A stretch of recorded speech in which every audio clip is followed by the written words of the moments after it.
Radio Internationale présente des informations. À la une de l'actualité, le président Ilham Aliyev a envoyé une lettre à Donald Trump, le 47e président des États-Unis d'Amérique.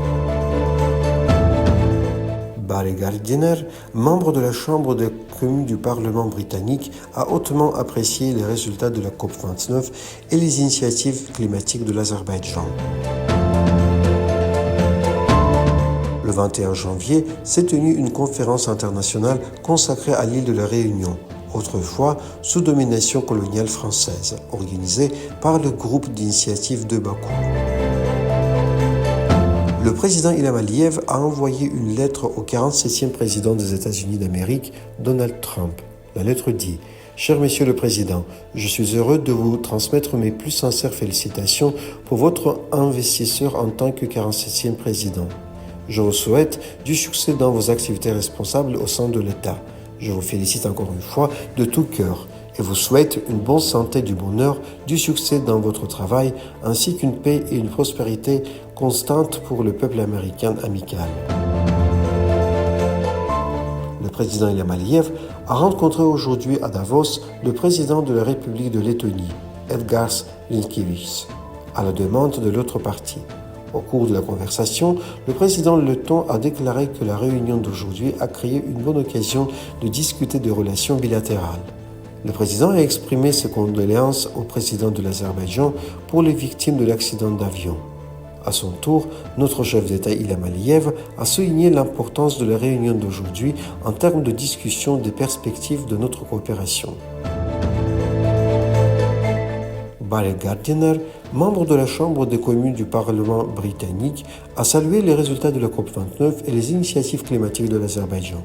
Il a noté que l'Azerbaïdjan, en plus d'avoir organisé la COP29 à un niveau élevé, et un peu de temps a attiré l'attention de la communauté internationale en apportant à l'événement un programme de grande envergure et ambitieux.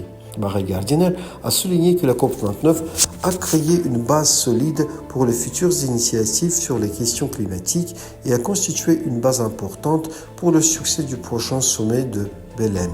La facilité avec laquelle les parlementaires et les autres participants ont pu participer au sommet, ainsi que la gestion professionnelle et efficace de l'événement, sont l'un des principaux indicateurs des capacités d'organisation de l'Azerbaïdjan et du succès de l'événement.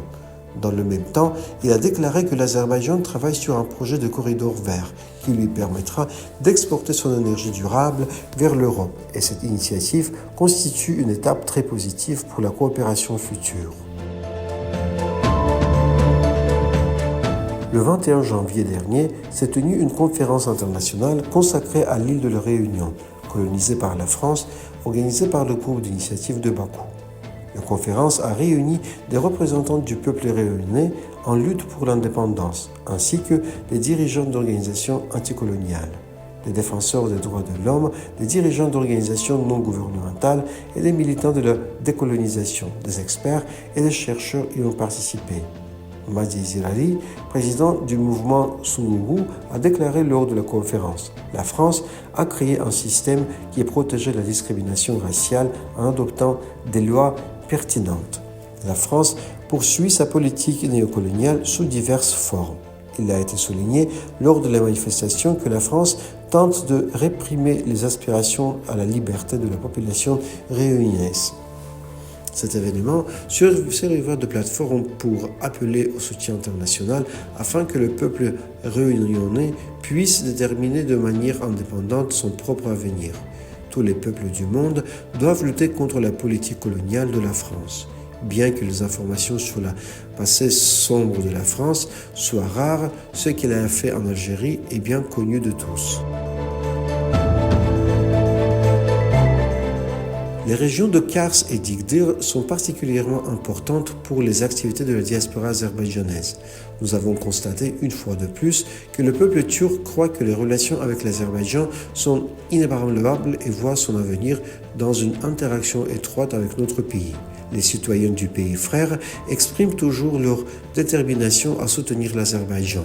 C'est ce qu'a déclaré Fouad Mouradov, président du comité d'État pour le travail avec les diasporas d'Azerbaïdjan, en commentant les résultats de sa visite de travail en Turquie. Il a déclaré que la première étape de la visite dans le pays frère était à Istanbul, où la délégation azerbaïdjanaise a rencontré des représentants de la Turquie, de l'Azerbaïdjan et a participé au 7e congrès de la Fédération des sociétés. Vous avez suivi l'actualité à la radio internationale d'Azerbaïdjan.